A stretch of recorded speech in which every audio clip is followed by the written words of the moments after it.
Welcome back to Speak Up Queen, the podcast where we empower, uplift, and celebrate women who have reclaimed their voices to inspire others.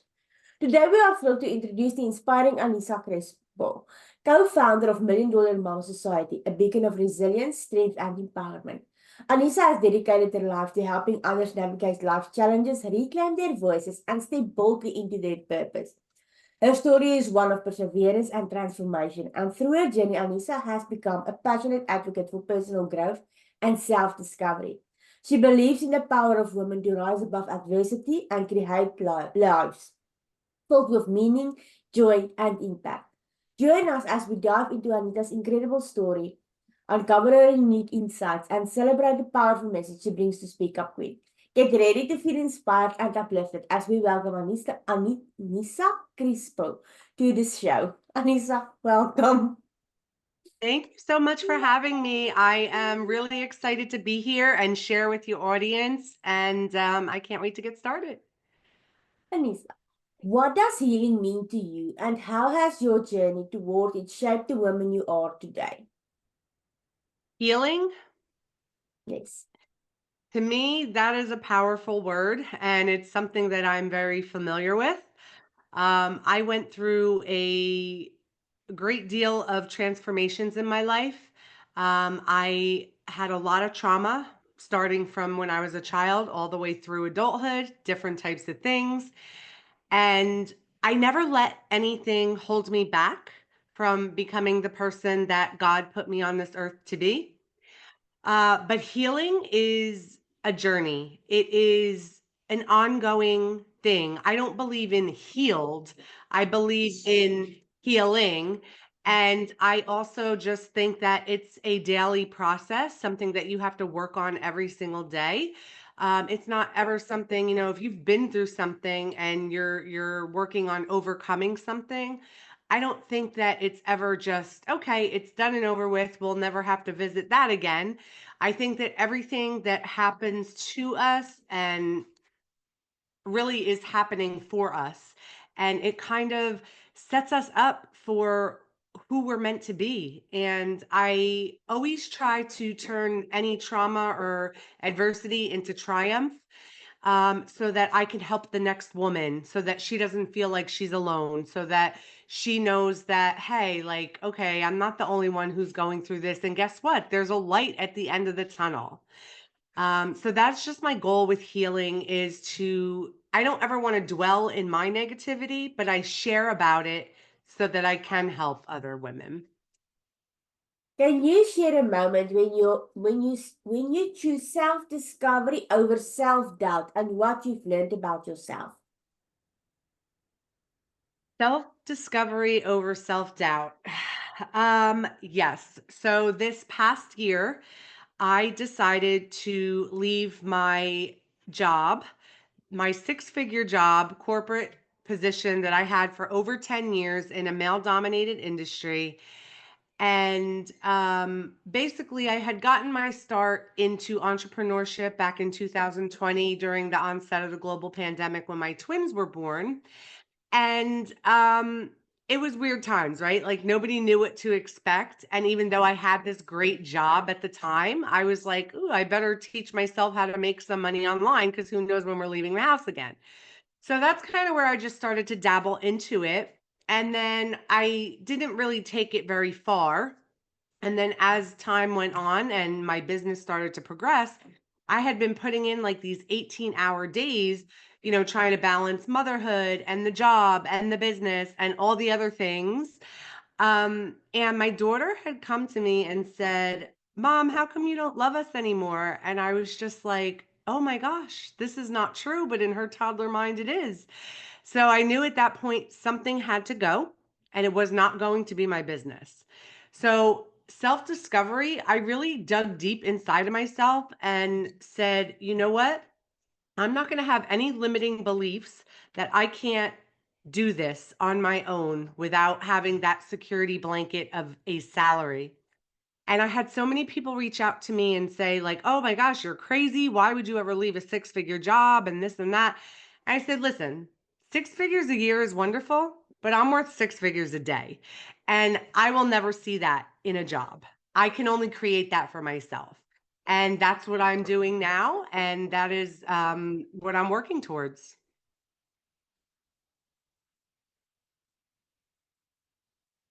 You're on mute. Sorry. Okay. What's one life challenge that made you stronger and how did it lead to personal growth? One challenge that I went through um, was just really, I'll talk about, I went through a lot, but I'll talk about my challenge with losing my mom the year that I was getting married. So, my mom was the sixth person in my family to be diagnosed with pancreatic cancer and lose her battle to that disease. And she was diagnosed, and then a few months later she passed away from it. And it was the same year that I was getting married. So I had just gotten engaged. I was planning a wedding, and now all of a sudden I was planning a funeral. And um I just lost myself. It was absolutely traumatic. It was the hardest year of my life. My friends and family were fighting over things that didn't matter. People were claiming to be supportive but weren't really. And I just didn't know like how I could possibly just continue on, but I did. You just kind of pick up the pieces and put yourself back together. And then, shortly thereafter, we did get married. And then I had gotten pregnant and I lost the baby. And I was like, oh my gosh, I don't know if I could deal with another loss. And then I got pregnant again. And that's when I got pregnant with my twins. And I felt like I really, really wasn't sure if I could just go on, but I did. And I was determined to not only go on, but go on and be happy, not, be sad. I grew up in a household where everybody was always dwelling in their negative thoughts, and it just, I always just thought it was normal, and it's not normal, and it doesn't have to be like that. We get to choose happiness every day. So when I wake up in the morning, I'm grateful for another 24 hours, and I just make the best of whatever life throws at me. Wow.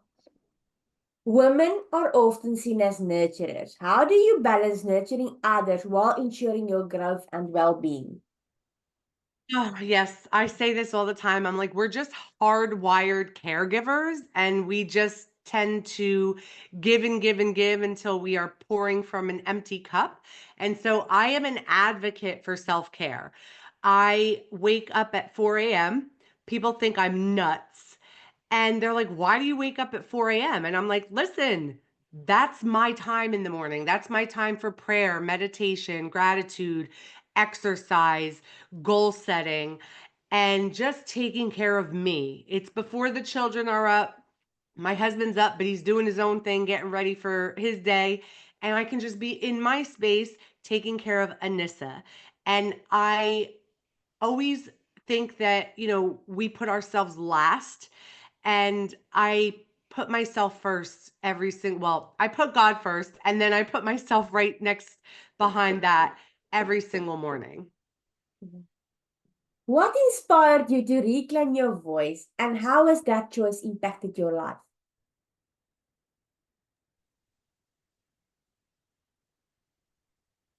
I think what inspired me to reclaim my voice,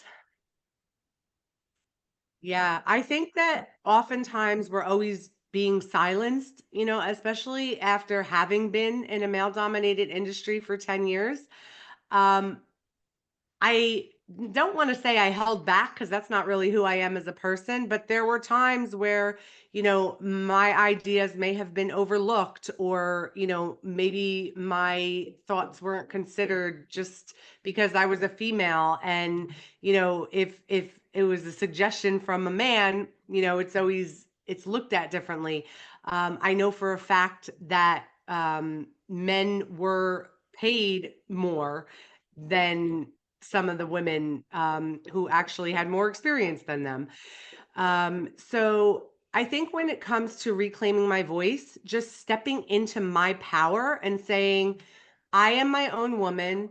I am going to be a business owner, and I'm going to be damn good at it.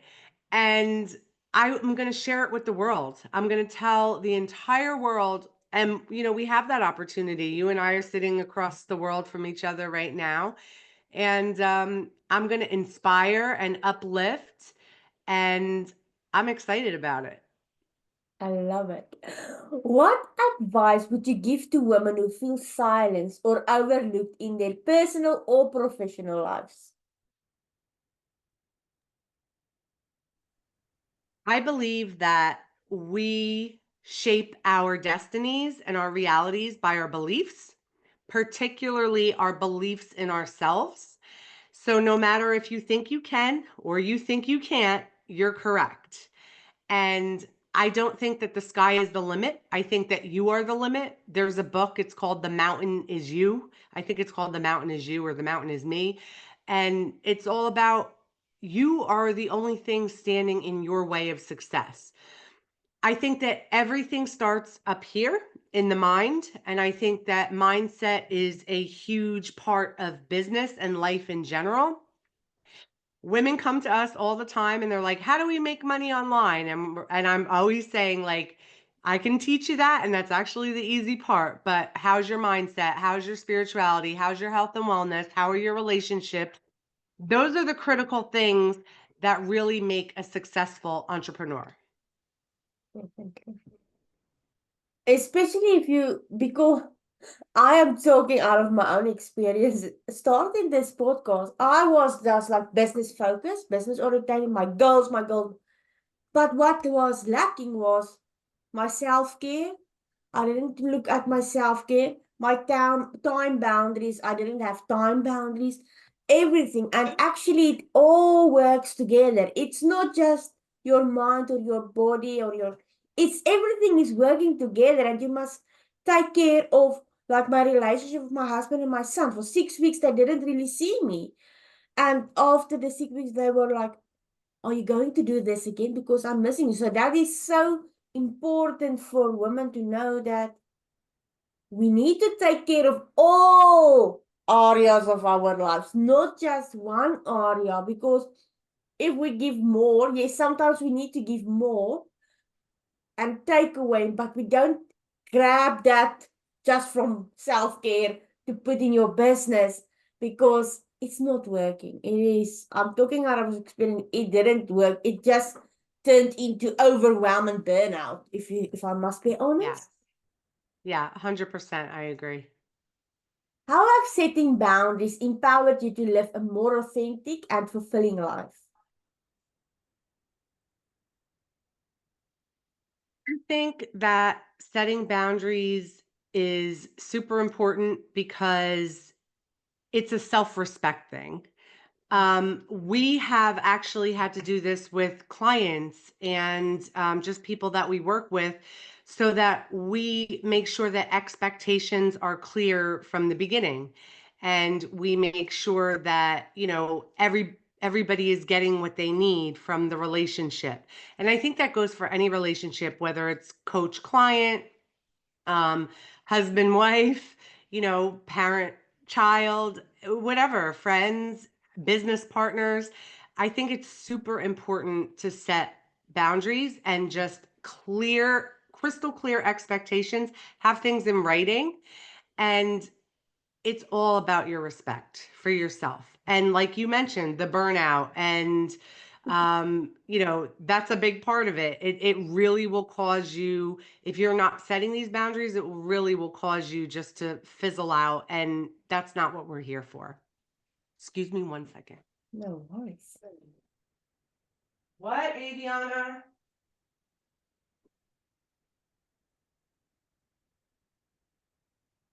I am in a meeting. Where's my phone?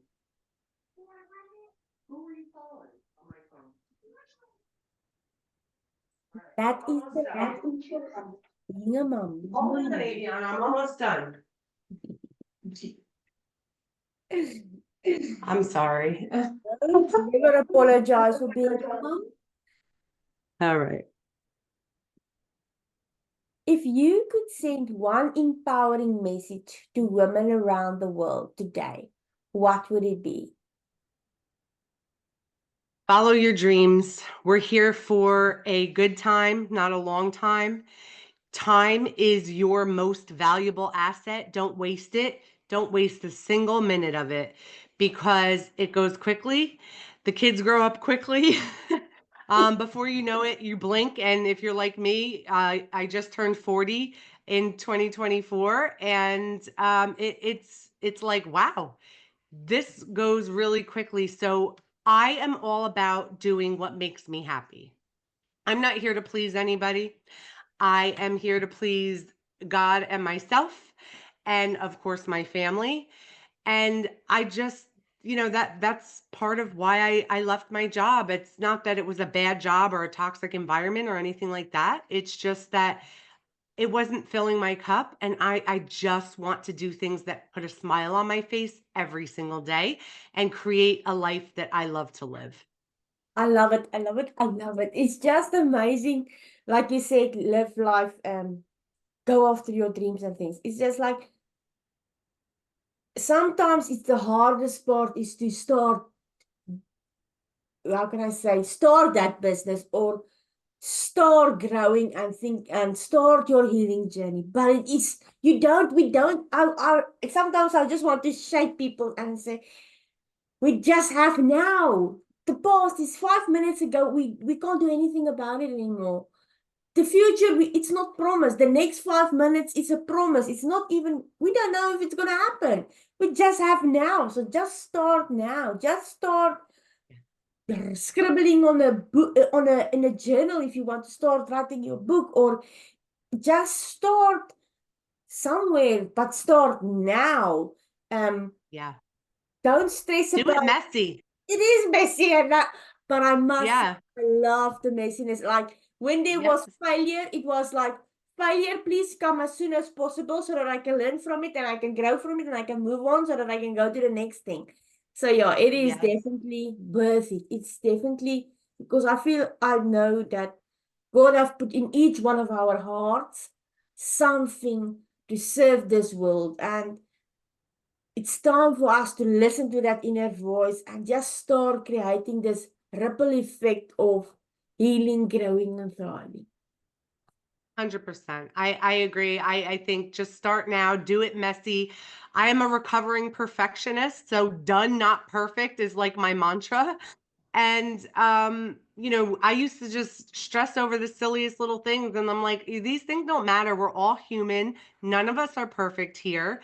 And we all have these God-given gifts and talents, and we have to really harness what's inside of us and share it with the world, because it's a beautiful thing when you tap into your purpose and you are able to share it and empower others, especially women. I mean, we just are these beautiful creatures. Don't get me wrong, I love my men, but there's just something about women that is just super special, and I love being in the space uplifting, inspiring, empowering women. The last question. What inspired you to say yes to being featured on Speak Up Queen? And what does this opportunity mean to you as a platform to share your story? So, your content inspired me. I love the theme. It goes very well with, what we stand for and just helping and empowering women. And we all have a voice, and we need to use it, and we need to speak up and speak out and speak loud and get our message across. And for me, it's an opportunity to reach more women across the world. And hopefully, I have said something that really resonated with somebody. And please reach out to me. I love sharing my stories, my journey, helping in any way I can. Well, Anisa, thank you so much for sharing your powerful and inspiring story with us today. Your journey reminds us of the strength and courage it takes to heal, grow, and thrive. To everyone tuning in, remember your voice and your story have the power to inspire and create change. If this episode resonated with you, don't forget to subscribe, comment, or share it with someone who needs this message. Until next time, Queens, keep speaking up and embracing your power.